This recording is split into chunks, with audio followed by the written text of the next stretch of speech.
Donc je me représente, je suis Tiana Raoul, je suis arrivée sur le territoire en mai dernier. Je suis médecin rééducateur, médecin du sport et je travaille à la clinique Manien dans le service du SSR. Et je vais vous parler de la prise en charge des patients post-Covid, donc après la phase aiguë, voire même sub-aiguë. Et je vais vous parler du Covid long. J'ai essayé de me mettre à la place des médecins généralistes qui reçoivent des patients en consultation avec des symptômes suite au Covid et qui ne savent pas forcément quoi en faire, comment les orienter, quelles évolutions possibles, comment les rassurer, comment se dire est-ce que mon patient est bien au domicile, est-ce que c'est raisonnable qu'il soit à domicile et comment je peux aider ce patient qui est toujours symptomatique.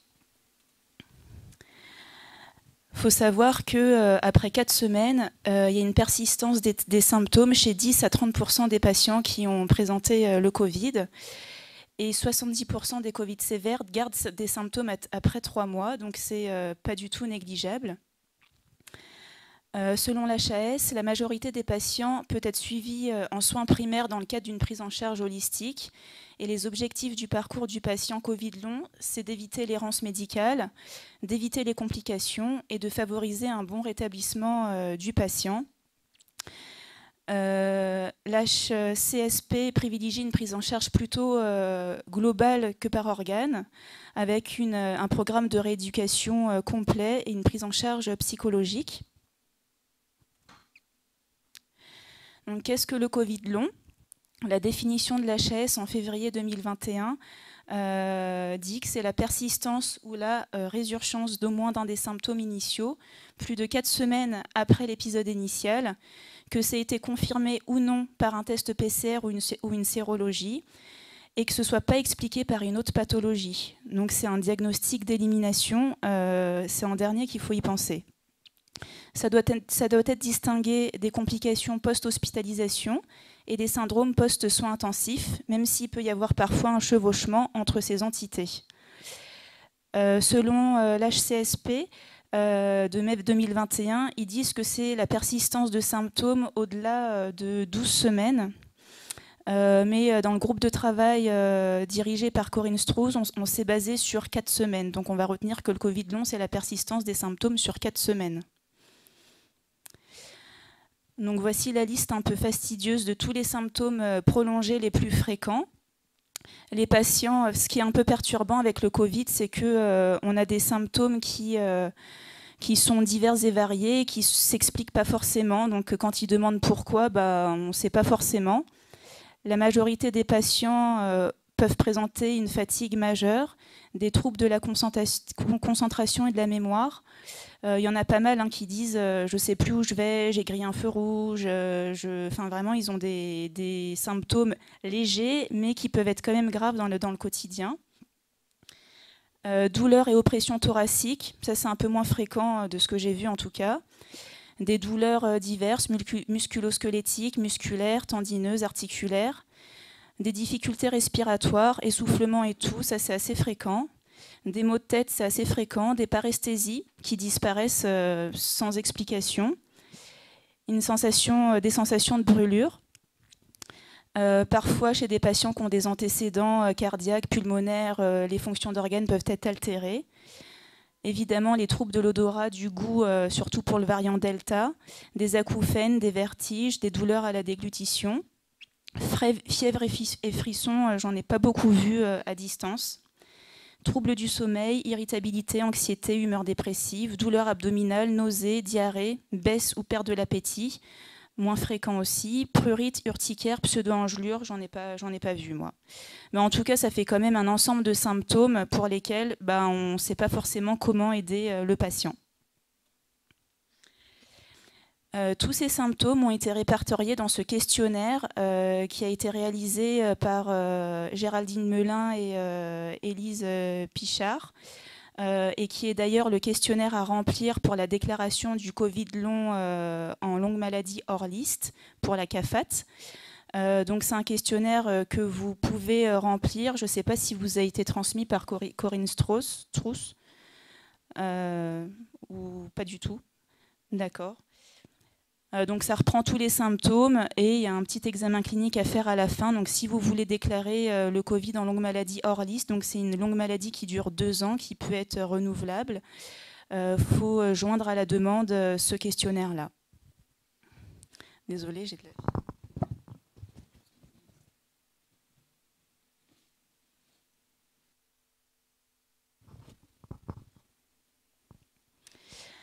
Les symptômes prolongés les plus fréquents sont les troubles cognitifs sensoriels, les troubles du sommeil, l'irritabilité, les céphalées et l'asthénie et la dyspnée. C'est vraiment les signes principaux et loin derrière, on a tous les autres signes. Donc, comme mon patient présente des symptômes et que je suis en cabinet libéral, qu'est-ce que je fais? Est-ce que j'oriente plutôt mon patient vers des soins primaires ou est-ce qu'il faut que je l'oriente vers un service spécialisé? Du coup, moi, je vais parler du service spécialisé du SSR parce qu'on a mis en place un protocole au SSR que je maîtrise et je ne sais pas ce qui se fait au CSSR. Pour la prise en charge en soins primaires, si on a des symptômes isolés, que le patient ne m'inquiète pas, que je pense que mon patient il peut se rééduquer tout seul, il y a un guide du patient pour l'autogestion qui a été réalisé dans le groupe de travail par la DAS dirigé par Corinne Strauss, qui est disponible à la CAFAT, qui, semble-t-il, devait être transmis à tous les médecins. Et il y a une aide au repérage à la prise en charge des séquelles physiques et psychologiques. En gros, si j'ai qu'un symptôme spécialisé, par exemple, si c'est un patient qui est passé en réa, qui a été intubé ventilé et qui a des antécédents pulmonaires, je peux l'orienter vers le pneumologue précisément sans forcément l'orienter au SSR ou au CSSR parce que j'ai qu'un seul élément qui ne va pas. Ou alors, si c'est quelqu'un qui se sent fatigué, un peu essoufflé, peut-être que juste la kiné en libéral suffit. S'il a juste des troubles du goût et de l'odorat, peut-être que juste la prise en charge avec un orthophoniste pourrait suffire. Donc, c'est un patient qui ne m'inquiète pas, qui a des signes un peu mineurs et isolés. Donc, je vous ai mis la photo du guide du patient qui est très bien fait, qui fait environ entre 30 et 40 pages et qui permet vraiment aux patients de s'auto-rééduquer, que ce soit au niveau kiné, il y a des exercices qui sont donnés, au niveau de la rééducation olfactive aussi. C'est vraiment très bien fait, donc je vous conseille de l'utiliser, de le remettre à vos patients en consultation. Et là, c'est la première page de l'aide au repérage et à la prise en charge des séquelles physiques et psychologiques, qui vous aidera, vous, en tant que médecin généraliste au cabinet.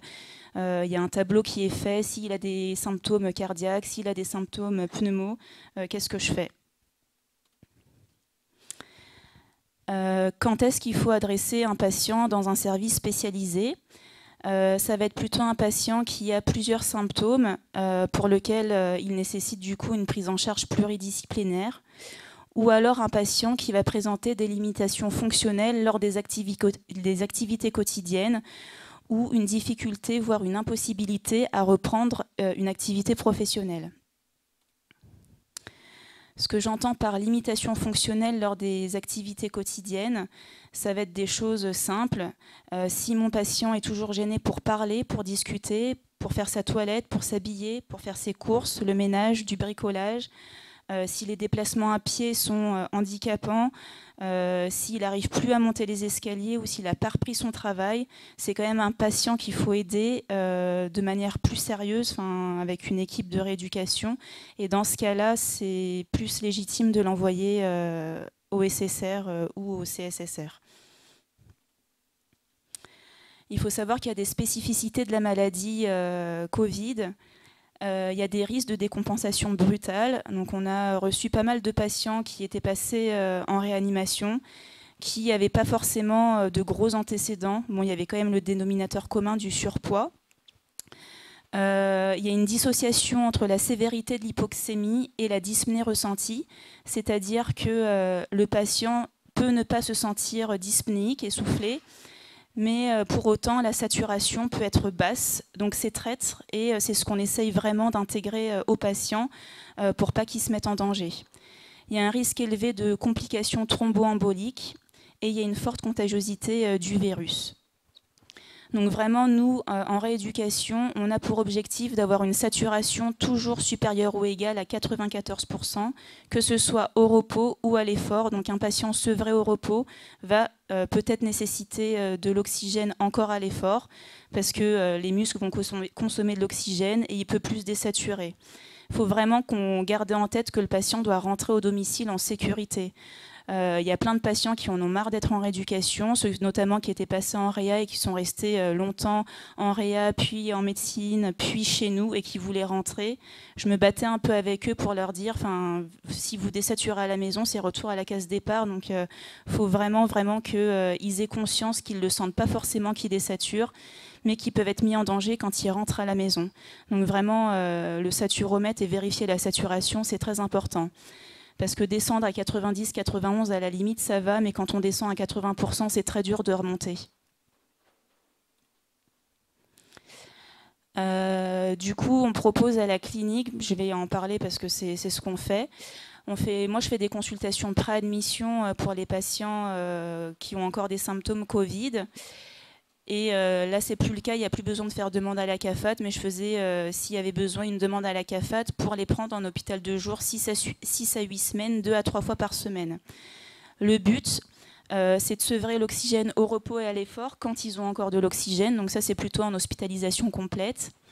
D'évaluer avec l'ergothérapeute les activités de la vie quotidienne pour le retour à domicile. D'apprendre à gérer et à économiser l'effort avec l'ergothérapeute. On a des pneumologues dans le service, donc on organise gaz du sang, scanner thoracique, EFR.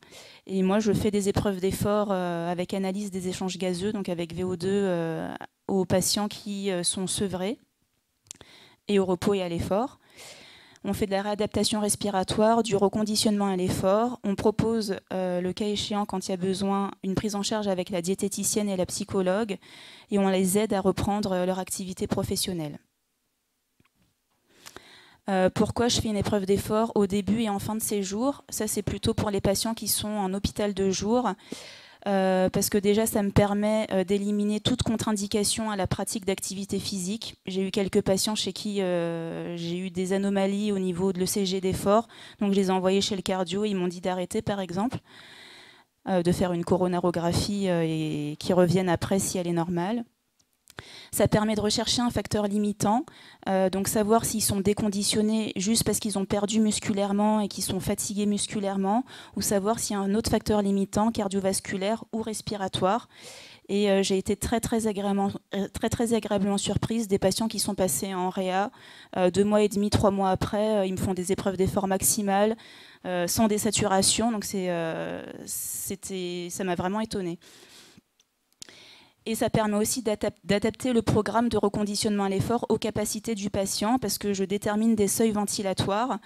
En fait, le seuil ventilatoire, c'est le moment où physiologiquement, il va se passer quelque chose au niveau du patient, sportivement parlant. Et du coup, j'aurai la puissance et la fréquence cardiaque au seuil ventilatoire. Donc, je saurai exactement sur du vélo, sur 45 minutes, à combien de puissance en watts et à combien de fréquence cardiaque le patient doit travailler. Au lieu de faire au pif, on a une base de départ et il progresse après grâce à ça.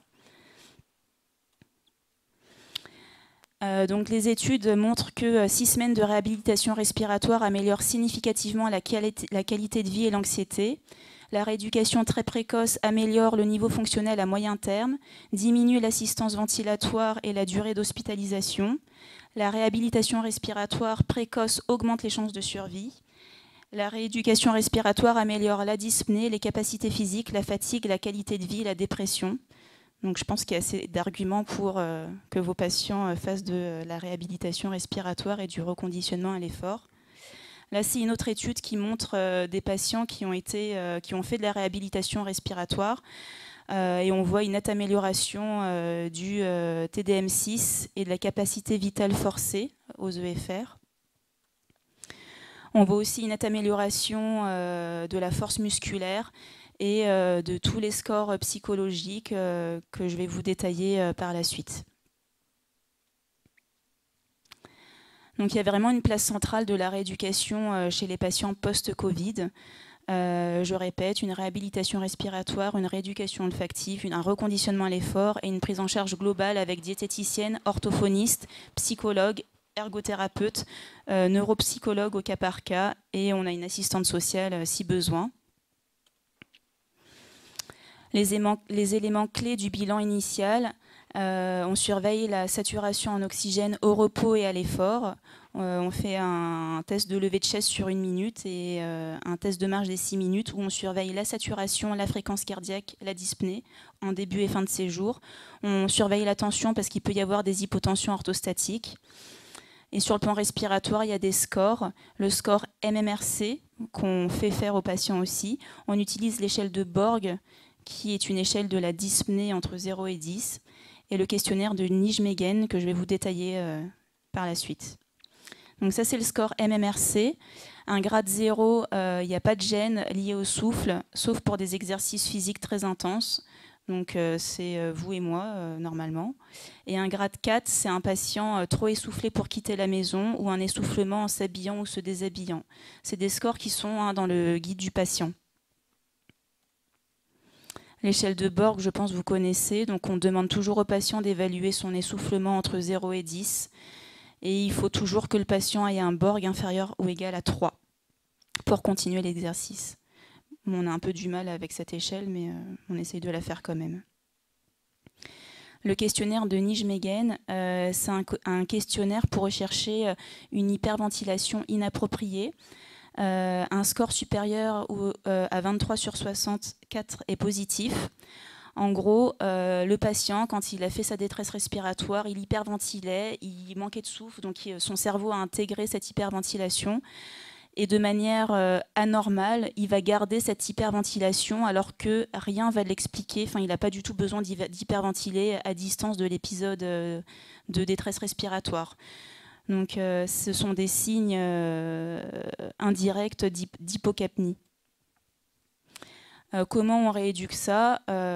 Et ben, en gros, il faut apprendre à avoir une respiration, une fréquence respiratoire lente, avec des pauses respiratoires en fin d'inspiration. Donc on leur demande d'inspirer, de faire une pause en fin d'inspiration de 5 à 10 secondes. Certaines études disent 8 secondes. Et en général, après quelques semaines, il y a 60% des cas qui n'ont plus ce syndrome d'hyperventilation inappropriée. L'ergothérapeute, elle va mettre en situation écologique les patients, donc elle va simuler les courses, le ménage, monter les escaliers si le patient a des escaliers, et elle va vérifier que le patient n'ait pas une saturation inférieure ou égale à 94%. Si c'est le cas, on n'autorise pas le patient à rentrer chez lui et on lui fait bien comprendre qu'il peut être en danger à la maison. On leur fait un questionnaire direct qui reprend tous les items que je vous ai dit tout à l'heure sur toilette, habillage, bricolage, etc. Du coup, que je ne vais pas détailler. La rééducation olfactive, elle est faite par notre orthophoniste, mais pareil, elle est dans le guide du patient et elle peut être faite en autonomie au domicile. En gros, il faut mettre des épices ou des huiles essentielles dans des petits pots, écrire le nom de l'huile essentielle ou de l'épice sur le pot. Et en fait, il faut passer plusieurs fois le pot sous le nez du patient. Il visualise le nom pour se rappeler, par exemple, que c'est de la vanille. Il referme le pot, il refait la même chose avec une autre épice. Et le lendemain, il va faire pareil, par exemple, mais il va cacher le nom, il va essayer de deviner. Et à force, il va retrouver petit à petit l'odorat, par exemple. Certains patients vont présenter des troubles de la déglutition ou une dysphonie, soit parce qu'ils ont eu une oxygénothérapie supérieure à 5 litres par minute. Il y en a pas mal quand même qui ont la voix qui a changé après la réanimation. Soit parce qu'ils ont été intubés, ventilés. Donc ça, pareil, ça se teste, ça se travaille avec l'orthophoniste. Pour le réentraînement à l'effort, les études disent qu'il faut faire des exercices cardiovasculaires 3 à 5 fois par semaine pendant 20 à 60 minutes. Si c'est trop difficile, quand ils ont encore de l'oxygène, par exemple, on fait de l'intermittent. Donc ils travaillent par exemple 30 secondes, ils se reposent 30 secondes. Le renforcement musculaire, c'est 2 à 3 fois par semaine en augmentant progressivement les charges. Et pareil, s'ils fatiguent vite, on fait de l'intermittent au début. Et au contraire, quand ils sont à l'aise en continu, on peut faire de l'intermittent, mais en fractionné, comme pour les sportifs. Il faut toujours s'assurer qu'il y ait une saturation supérieure ou égale à 94%. Et on fait une pause si le Borg est supérieur à 3. On s'assure qu'il n'y ait pas de critères d'arrêt d'exercice et nos kinés sont assez au courant de ça. Ils leur font faire une marche par exemple au bord de l'eau tous les matins, il y a des groupes de niveau et ils font des pauses si la saturation elle descend trop chez l'un des patients du groupe par exemple. Sur le plan psychologique, le score qui a été validé pour le Covid long, c'est l'HAD. Donc c'est un score pour l'anxiété et la dépression qu'on fait faire à nos patients en début et fin de séjour également, ce qui permet de cibler. Donc au début, on faisait des groupes avec la psychologue parce que c'était des patients surtout qui sortaient de réa, qui ont vécu la même mauvaise expérience, je dirais, le même traumatisme. Maintenant, on a de moins en moins de patients qui nous sont adressés de réa, donc elle fait plus de l'individuel. Sur le plan neuropsychologique, c'est le score MOCA qui a été validé pour le Covid long, qui est réalisé par l'ergothérapeute. Et si on a un score bas, ou si malgré un score normal entre 26 et 30, le patient se plaint de troubles de l'attention qui peut lui être défavorable dans la vie quotidienne, on fait des scores plus poussés par la suite et on les adresse à une neuropsychologue pour faire un bilan plus poussé. Donc ça, c'est le bilan de conditions physiques qu'on fait en début et fin de séjour pour voir les progrès du patient. Donc on a le test de marche des 6 minutes, les critères de l'épreuve d'effort, le poids, la taille. Bon, en ce moment, notre impédance mètre ne fonctionne pas, mais bientôt, ça fonctionnera. Et au niveau force musculaire du tronc, des membres inférieurs, des membres supérieurs, on fait des tests de l'équilibre, des tests de souplesse et on fait remplir tous les scores fonctionnels qui ont été validés pour le Covid long. Enfin non, je dis des bêtises parce que par exemple l'échelle de Pichot et l'échelle d'Epworth, c'est pour rechercher un syndrome d'apnée du sommeil. L'échelle de Pichot, c'est pour la fatigue. C'est pas cette échelle qui est... C'est ça, oui. Donc,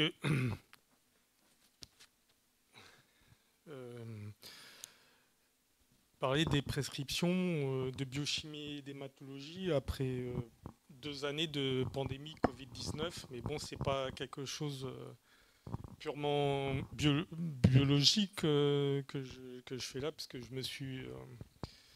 me suis entouré de Stéphane Busca, qui est anatomo-cytopathologiste, et puis de médecins anesthésistes, Pierre-Henri Moury et Emmanuel Coadou. Et puis je vais parler sous l'observation attentive du docteur Mathieu Serrier.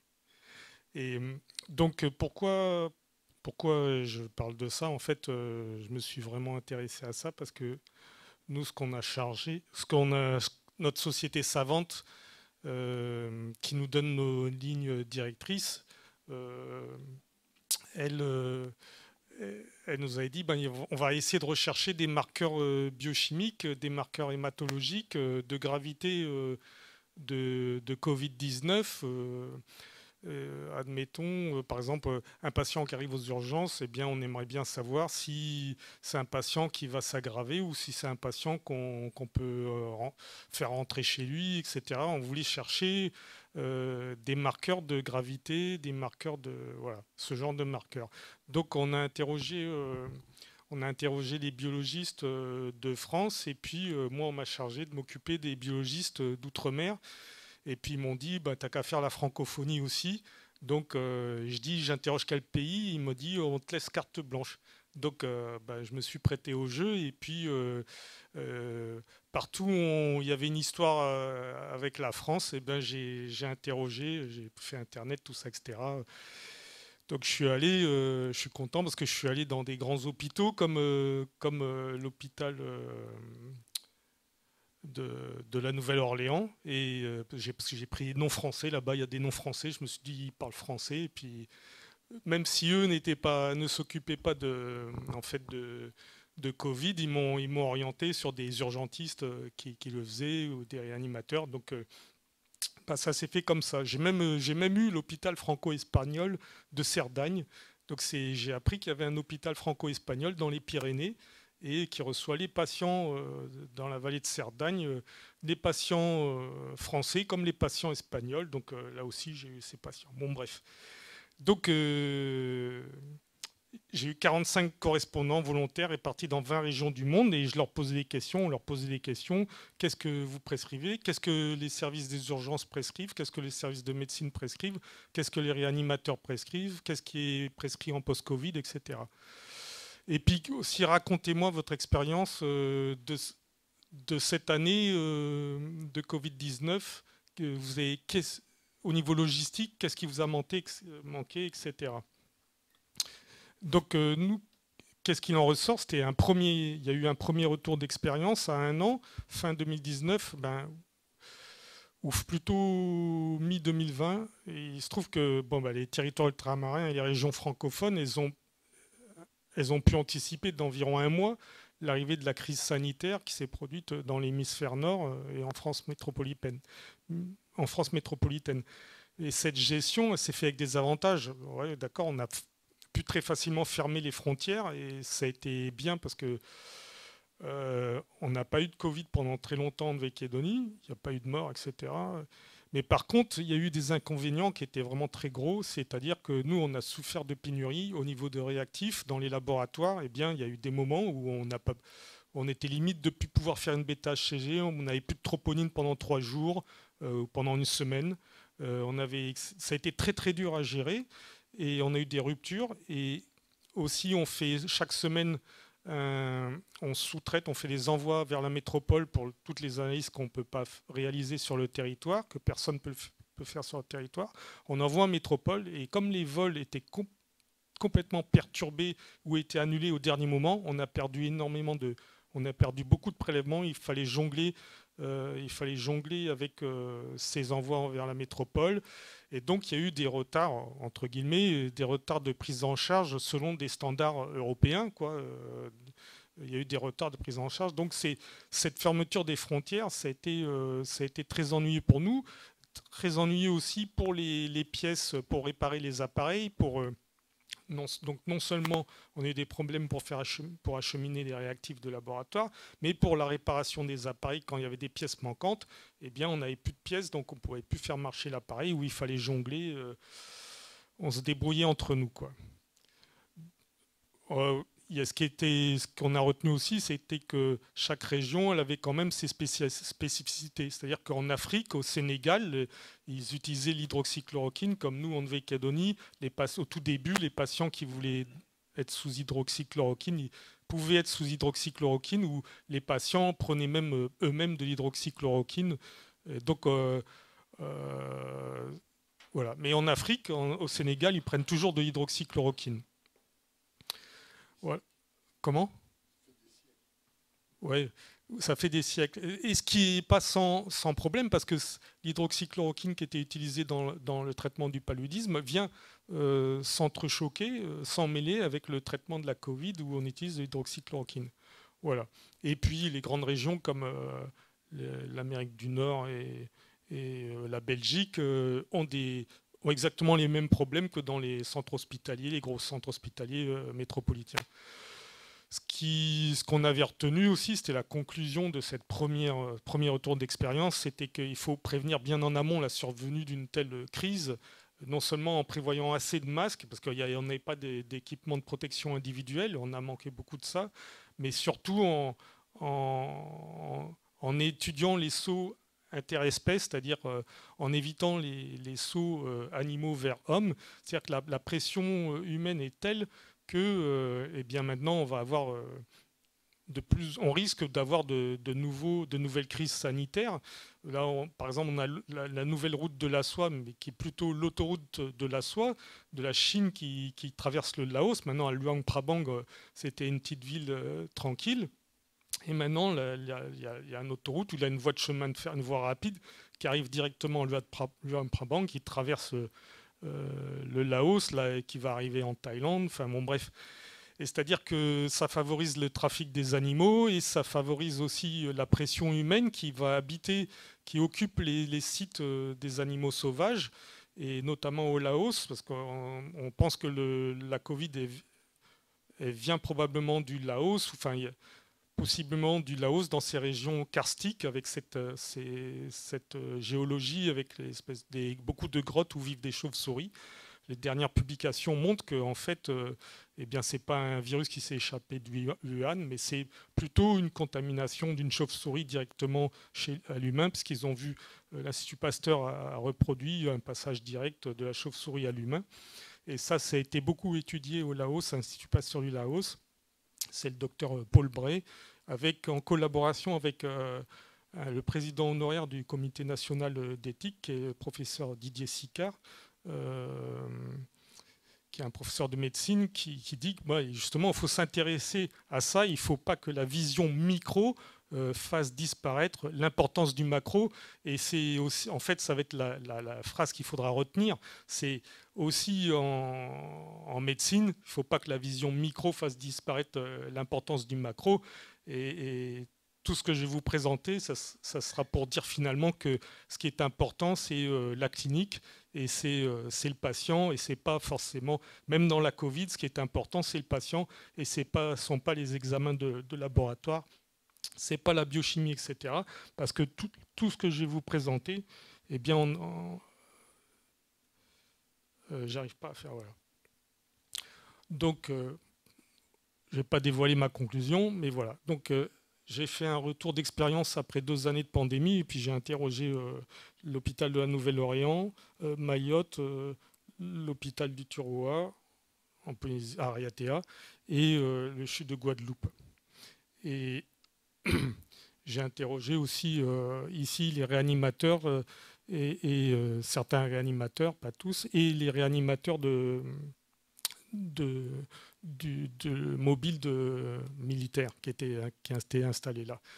Donc nous, on a des recommandations, et nos recommandations sont nos sociétés savantes, comme les réanimateurs, il y a la SFAR, Société française d'anesthésie et réanimation. Nous, on a la Société française de biologie clinique, et puis qui se réfère à la Société internationale de chimie clinique, et qui donne des lignes directrices.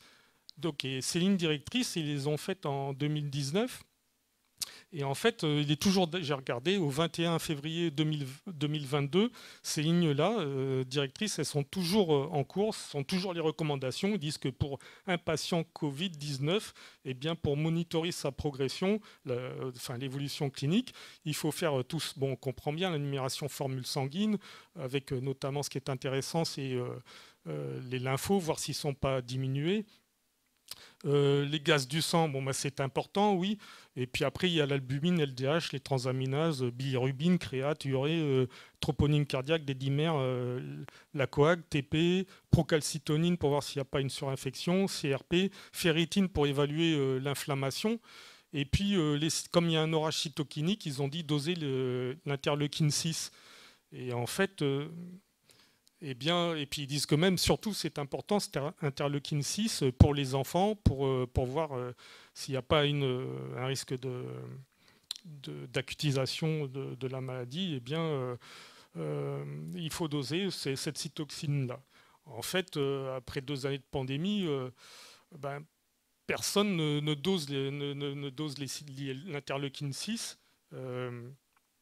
Très rarement, on fait la ferritinémie. Mais bon, il faut qu'on vient de noter que quand ils ont donné ces lignes directrices-là, eh bien, on cherchait à déterminer, comme je l'ai dit tout à l'heure, des marqueurs particuliers d'infection pour avoir un diagnostic, ou alors de gravité, mais qu'en définitive, les besoins sont limités, et que voilà, cette interleukine 6 ne sont pas prescrites. En fait, les services cliniques, ils ont prescrit leurs analyses, leurs bilans, leurs demandes en fonction de leurs habitudes, et en fonction aussi des recommandations de leur société savante. moi, quand j'appelais, je dis ça t'intéresse si on fait, si on s'équipe pour doser l'interleukine 6, ils ont dit non, on n'a pas besoin. Et c'est vrai, il n'y a pas besoin. Parce que, par exemple, pour des patients qui arrivent aux urgences, eh bien, ce qui est important, c'est l'énumération formule sanguine, le ionogramme, la créate, l'urée, CRP, les transaminases, TP, TCA, fibrinogène, et selon les signes de gravité, la troponine cardiaque, les dédimères, gaz du sang. Et puis c'est là que c'est intéressant, c'est là que j'ai découvert quelque chose, c'est le critère de Berlin, le calcul du ratio PaO2 sur FiO2 et éventuellement lactate. Et je vais vous parler du ratio PaO2 sur FiO2 tout à l'heure. En ce qui concernait les services de soins intensifs, eh bien c'était exactement la même chose. Et on rajoutait de la procalcitonine pour voir s'il y avait une surinfection bactérienne.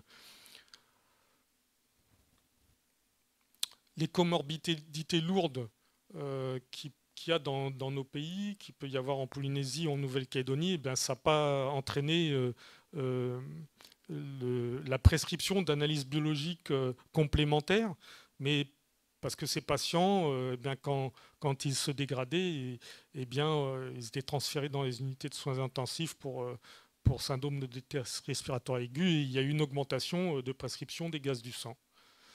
Voilà. Bon, je disais que, par contre, comme ces patients qui se surinfectaient, eh bien, quand on prescrivait des bêta-lactamines, il fallait faire des dosages de bêta-lactamine, et ça se faisait par chromatographie liquide haute performance.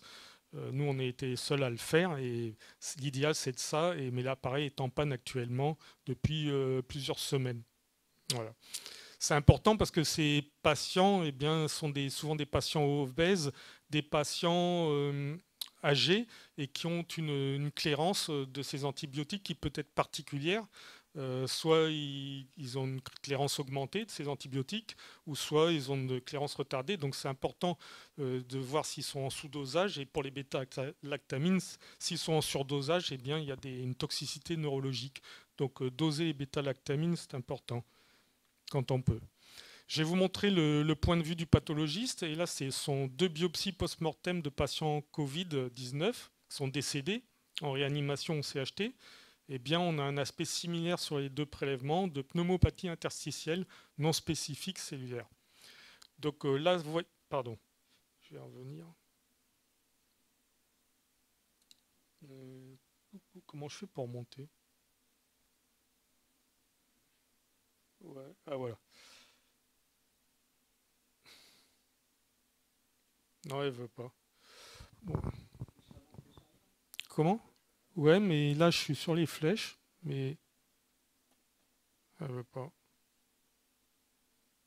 Ah, voilà.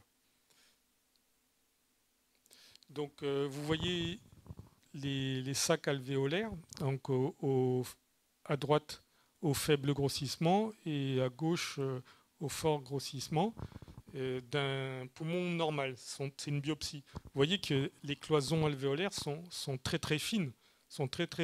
Donc le capillaire, il y a des échanges qui sont des échanges gazeux qui sont faits et puis qui sont optimaux puisque vraiment c'est hyper fin et tout le sac est rempli d'air, quoi.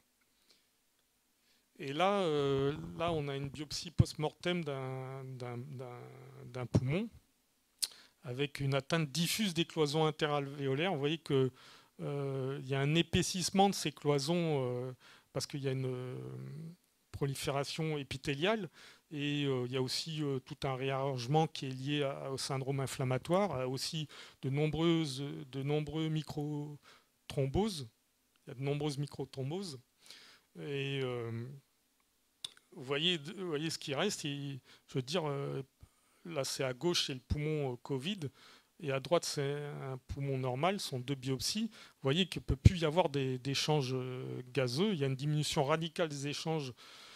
Et donc, ça va entraîner une oxygénodépendance. Et puis, ça va pouvoir aller jusqu'au décès. Donc, on comprend bien, quand on voit ces 2 biopsies-là, que eh bien, l'atteinte pulmonaire est vraiment très importante. Donc, et pour évaluer cette atteinte pulmonaire, eh bien, on fait des gaz du sang. Et notamment, les cliniciens ils le calculaient eux-mêmes, ils le faisaient, le ratio PaO2 sur FiO2, c'est-à-dire le rapport de la pression partielle d'oxygène artérielle sur la fraction d'oxygène inspiré.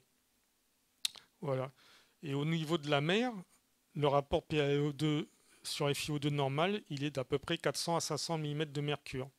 Et c'est un indicateur clinique qui est largement utilisé de l'hypoxémie. C'est rapide et simple. Naturellement, il faut un appareil à gaz du sang. Mais bon, dans les cliniques ou les hôpitaux, on a tous des appareils à gaz du sang. Et il fait partie du critère de Berlin du syndrome de détresse respiratoire aiguë. Un ratio PaO2 et FiO2 inférieur à 300 mm de mercure, eh bien, définit le syndrome de détresse respiratoire aiguë. Il est corrélé à la mortalité dans les SDRA habituels. Parce qu'on s'est aperçu que, enfin, les réanimateurs se sont aperçus que le SDRA de la Covid n'est pas un SDRA habituel. Donc, je passe. C'est l'intérêt des appareils de biologie délocalisée. Ça intéresse les biologistes, mais pas vous. En fait, c'est pour vous dire que ces appareils-là, eh bien, sont aussi efficaces et sont aussi fiables que des appareils à gaz du sang, gros appareils de gaz du sang qu'on trouve dans nos laboratoires. Et ça rend une aide importante puisque eh bien, ça diminue ce qu'on appelle le turnaround time, c'est-à-dire que le prescripteur est aussi le manipulateur et il a ses résultats immédiatement. Donc en ce qui concerne le critère de Berlin, eh bien, on définit des mortalités prédites. C'est-à-dire que quand c'est sévère, inférieur à 100, on a 45% selon le critère de Berlin de mortalité prédite. Et en ce qui concerne les patients Covid de réanimation, même de médecine Covid, eh bien, il y a beaucoup de patients qui sont sous 100% PaO2 et FiO2 qui sont sous 100 mm de mercure. Ça permet aux cliniciens d'avoir une même vision objective de la gravité d'un patient donné. Donc les réanimateurs, ça sont des paroles de réanimateurs, ils me disent au moins grâce à ça, on sait qu'on parle du même patient. Et c'est un paradoxe parce qu'il intervient dans la définition du syndrome. D'ailleurs, vous avez vu, vous avez dit tout à l'heure, inférieur à 300 mm de mercure définit le SDRA, mais c'est aussi un marqueur de gravité permettant d'apprécier le degré d'hypoxémie sous ventilation mécanique. Alors, selon le réanimateur, comme le disait Tiana tout à l'heure, eh bien, dans la Covid, c'est particulier parce qu'on a des hypoxémies gravissimes dont la corrélation avec la mortalité n'a pas encore été complètement faite. Et intuitivement, les réanimateurs ont l'impression que ce n'est pas la même chose qu'avec des SDRA habituels. Mais il ne faut pas oublier, donc ce sont toujours des paroles de réanimateurs, que ces définitions de gravité ont surtout été permis de définir des classes de patients pour des inclusions dans des études, dans la mise en place d'interventions de plus en plus invasives, c'est-à-dire qu'au début, on va mobiliser des territoires pulmonaires qui ne sont pas utilisés normalement, donc on va les mettre en décubitus ventral.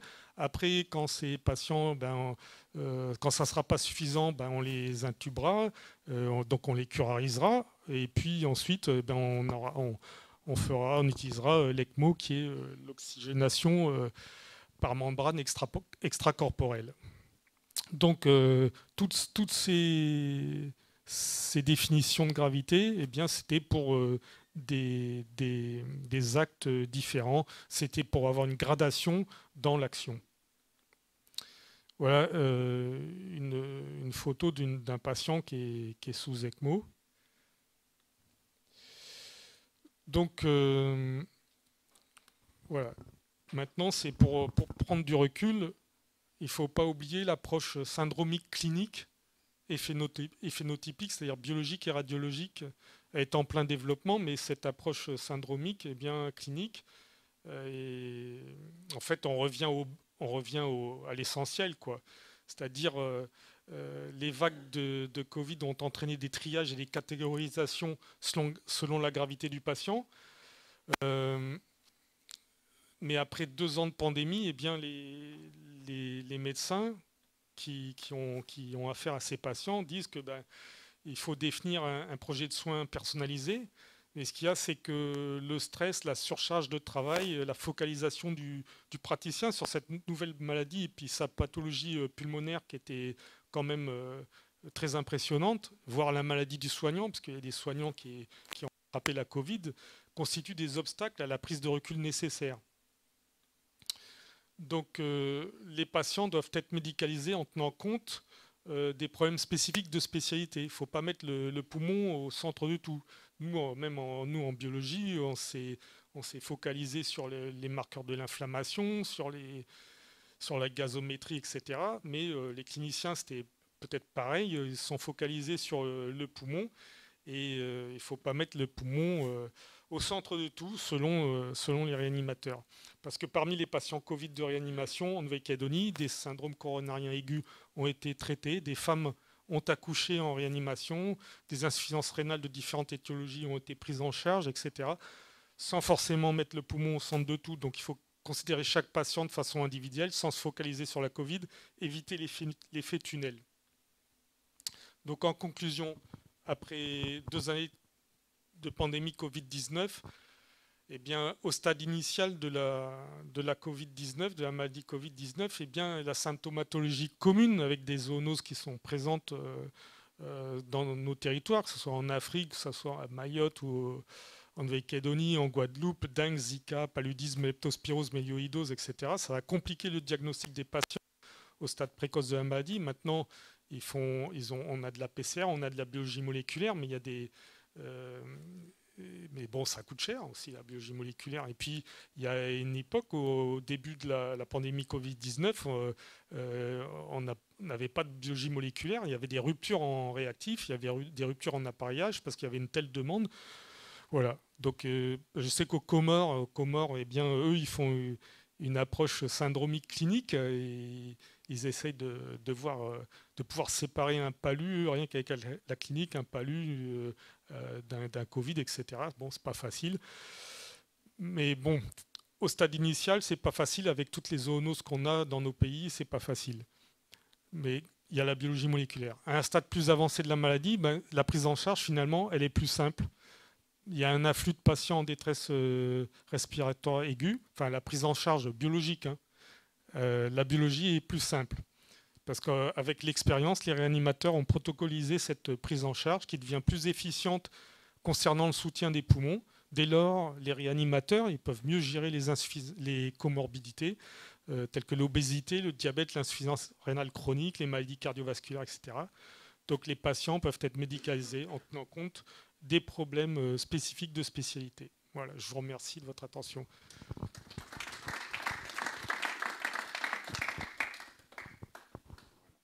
Là, il marche, ok. Et donc l'ECMO qui était un sujet qui est pas hyper passionnant en fait, et donc je vais pas vous en parler très très longtemps, mais je vais vous parler de la problématique de l'ECMO. L'ECMO, vraiment pour faire tout simple, la présentation elle aurait pu s'arrêter là, c'est qu'on prend du sang qui n'est pas oxygéné devant le cœur, hein, on l'a dit là. La maladie de la Covid, c'est une maladie qui atteint le poumon et qui fait que le sang n'est pas oxygéné. On prend le sang qui n'est pas oxygéné devant le cœur, on le fait passer dans une pompe qui a à peu près le même débit que le débit cardiaque, dans un oxygénateur, le sang il ressort oxygéné, sans CO2, on réinjecte devant le cœur, ce qui fait que le poumon il peut être malade, et on arrive à tenir les patients en vie le temps que le poumon cicatrise. Ça va pour tout type de maladie, que ce soit du traumatisme pulmonaire, que ce soit de l'infection pulmonaire, que ce soit de l'infection bactérienne ou virale pulmonaire. Donc l'ECMO en soi-même, c'est pas une technique très compliquée, c'est un peu à mettre en place, c'est des grosses canules parce qu'il faut que ça ait à peu près la taille des veines et qu'il y ait un débit important et que le risque c'est que le patient bouge et que les canules s'en aillent et on repeint un peu toute la chambre. Et donc ça c'est vraiment le principal risque de l'ECMO, mais c'est pas quelque chose qui est compliqué. Vous savez ce que c'est la difficulté de l'ECMO en Nouvelle-Calédonie? La grosse difficulté de l'ECMO en Nouvelle-Calédonie, c'est qu'il n'y en a qu'une. C'est qu'il n'y en a qu'une et qu'on a eu 1600 patients qui sont arrivés à l'hôpital. Donc il fallait choisir. Et quand on branche un patient sous ECMO, grosso modo, il reste 3-4 semaines sous ECMO. Donc vous avez vu, on a eu 3 mois d'épidémie. Donc d'ailleurs, on a branché 2 finalement sous ECMO. Et donc la grande question, c'est quel patient on va brancher sous ECMO. Et là, ça amène à se poser la question de la décision médicale et de sa rationalité. Et pour commencer, je vais vous faire un petit jeu que vous avez peut-être eu l'occasion déjà de faire, mais on va le refaire pour ceux qui ne l'ont pas fait. Par rapport à la moyenne, vous avez 4 réponses. Vous pensez, réponse D, que vous conduisez moins bien que 75% des gens, moins bien, réponse C, que 50% des gens, mieux que 50% des gens, réponse B, ou réponse A, mieux que 75% des gens. Vous avez tous enregistré la réponse dans vos têtes? Qui a répondu C ou D? Ok. Donc on en a un.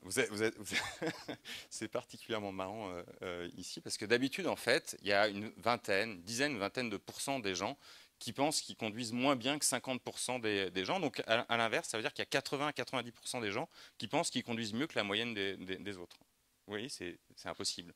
En fait, ça met en exergue un biais qui est un biais classique, qui est un biais de surestimation, d'excès de confiance, qui est quelque chose de classique. Et vous allez voir que les biais, on en rencontre beaucoup en médecine et en particulier en réa.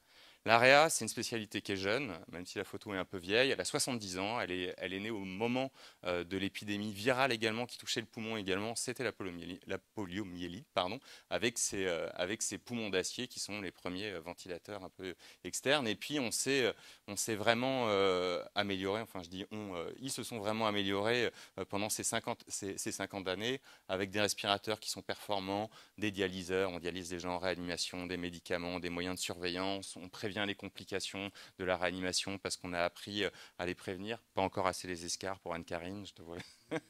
Qu'on envoie au CSSR. Mais bref, voilà, et on prend les patients, comme on dit souvent aux policiers, ceux qui ont un pronostic vital engagé, quand ils nous appellent en demandant est-ce qu'il y a un pronostic vital engagé, on dit ah, oui, il est chez nous, il y a un pronostic vital engagé. Donc on prend ces patients-là. Ça, c'est les 50 premières années de la réanimation, où on développe des techniques jusqu'à effectivement l'ECMO qui est la plus récente. Et puis les 20 dernières, avec des bons résultats, pardon, on a tout au long des années, là, quand on regarde une décennie environ, on a une diminution de la mortalité, une augmentation du retour à domicile des patients. Donc grosso modo, la réa progresse, ça marche mieux, on arrive à sortir plus de patients de nos lits. Et je suis content quand j'entends Tiana, mais le CSSR c'est pareil, dire qu'ils ont des patients de réanimation qui au bout de 2-3 mois récupèrent bien. Et c'est vrai que ça fait plaisir parce qu'ils arrivent dans des états qui sont souvent un peu catastrophiques dans nos services.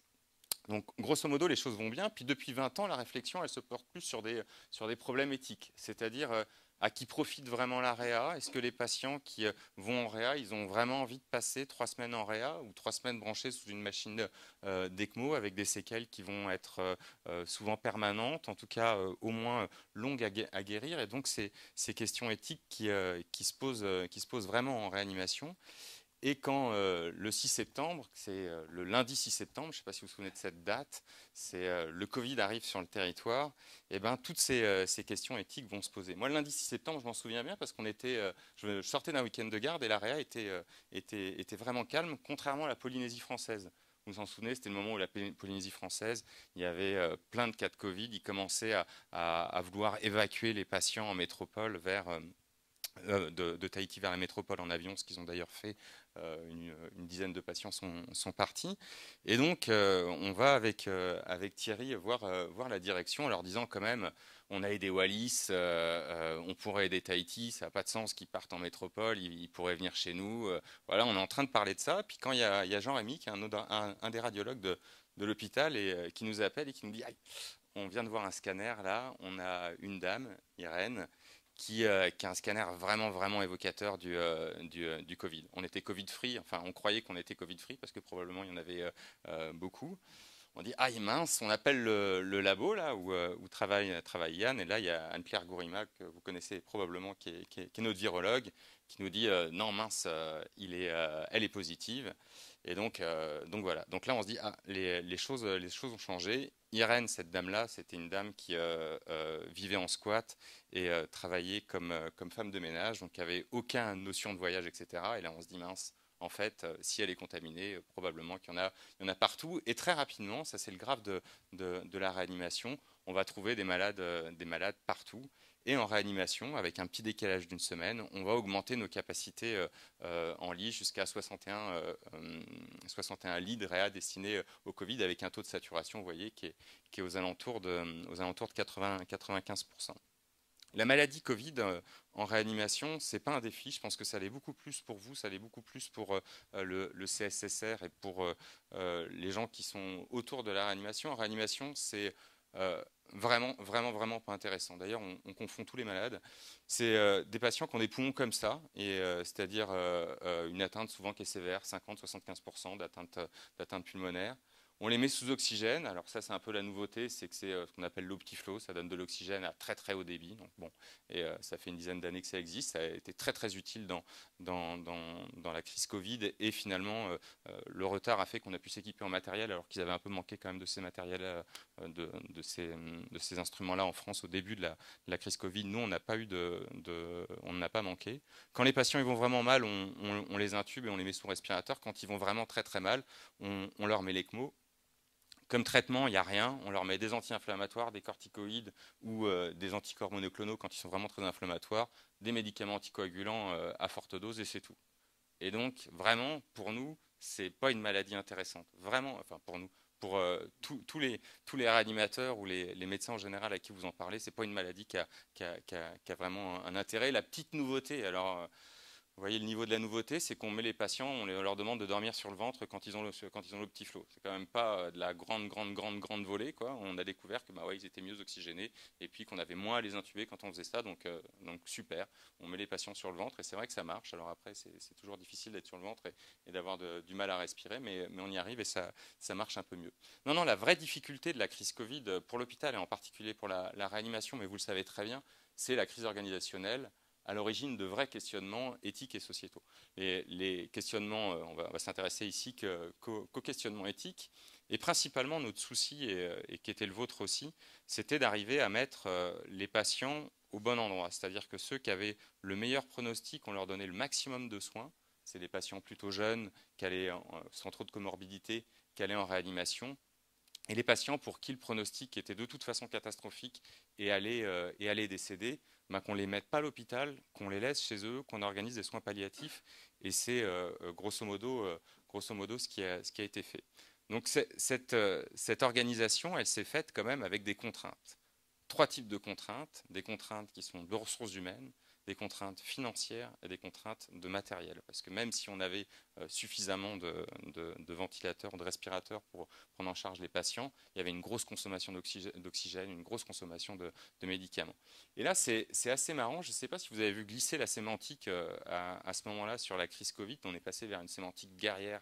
Vous savez, il y avait les soignants qui étaient en première ligne, il y avait des couvre-feux, il y avait les combattants, il y avait les traîtres aussi d'ailleurs, et il y avait les planqués, il y avait tout ça. Vraiment, on est arrivé, et en refaisant ce topo, je me dis, mais c'est finalement comme à la guerre, on a besoin de matériel, d'argent, et puis d'hommes pour y aller. C'est vrai que en tout cas, il y a un vrai glissement sémantique.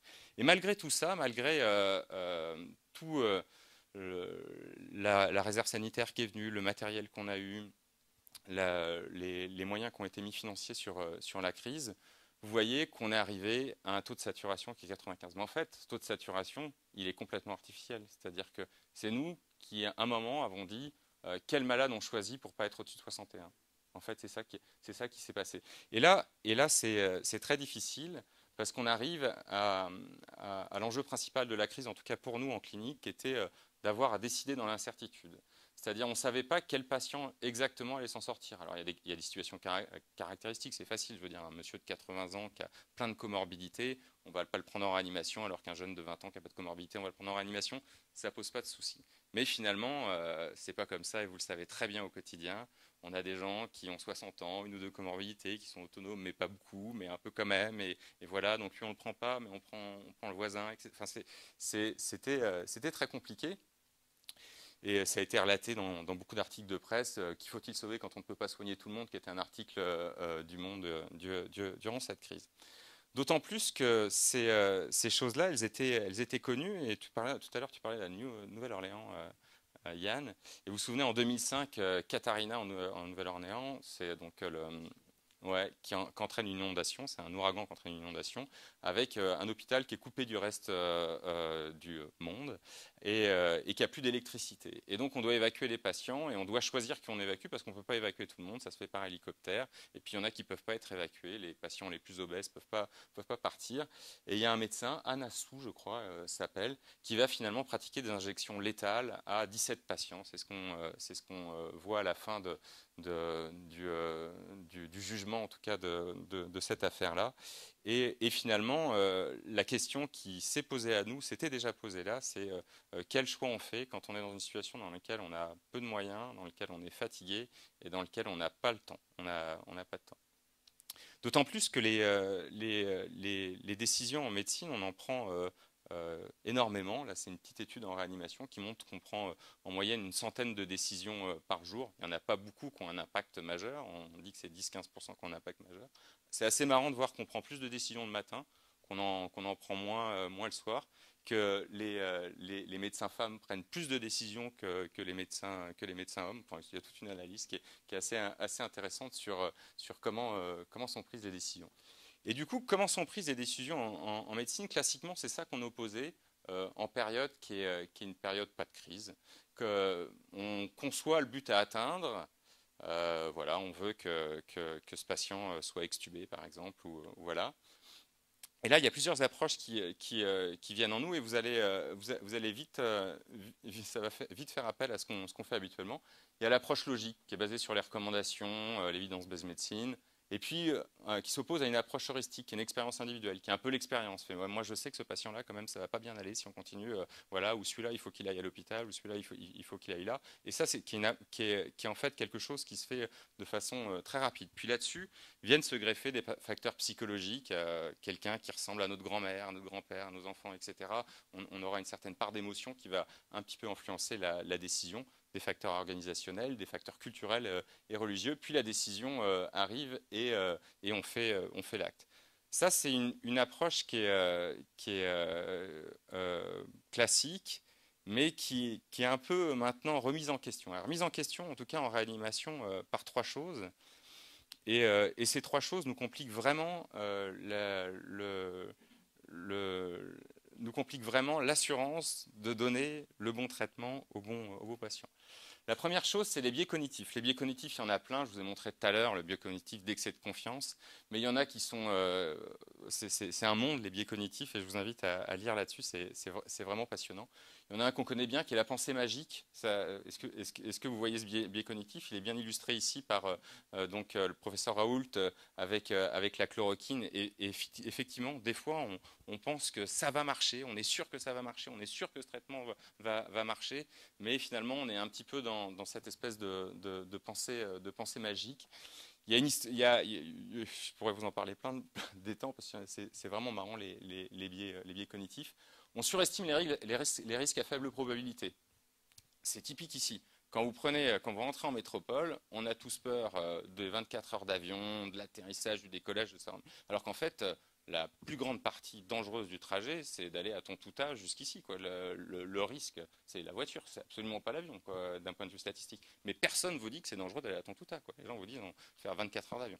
Donc, tous ces biais cognitifs qui sont hyper nombreux, vraiment hyper nombreux, ils ont un impact sur le jugement, et ils font qu'un jugement qu'on croit sûr, qu'on croit juste, qu'on croit réfléchi, il est parfois complètement faux.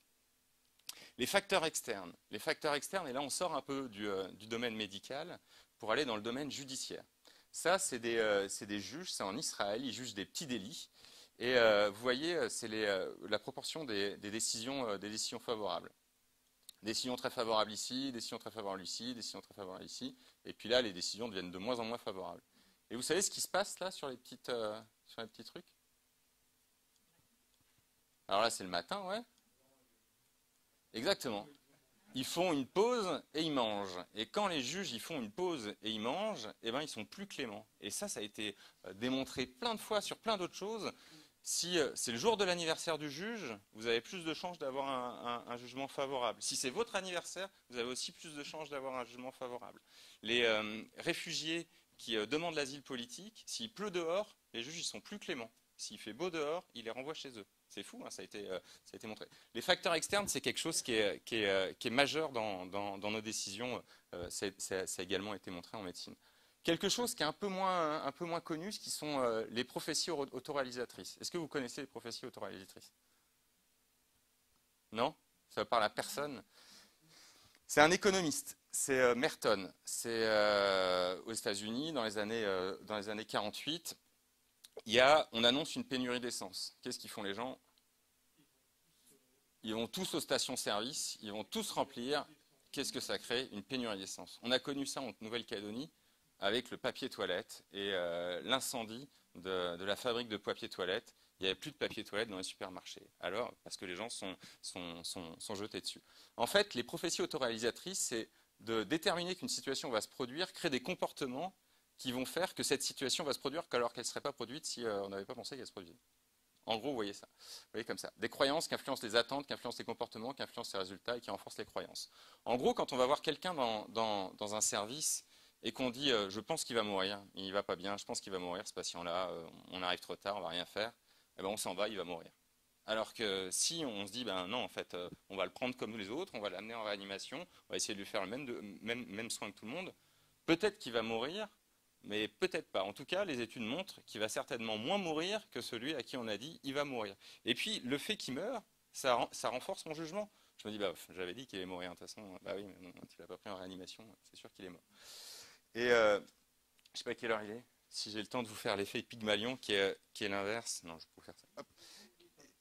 J'ai le temps de vous faire l'effet Pygmalion. C'est l'inverse des prophéties autoréalisatrices. Ça a été montré à l'école. C'est assez marrant. C'est les sociologues qui font ça. Ils font des tests de QI dans une classe d'élèves. Okay. Ensuite, ils font fuiter les tests et ils ont inversé les élèves. Vous voyez, ok. Et les professeurs, donc, on les teste, mais qui ne correspondent pas aux bons élèves. Et à la fin de l'année, on refait des tests de QI. Ceux pour qui les profs croyaient qu'ils avaient un QI élevé ont progressé sur les tests.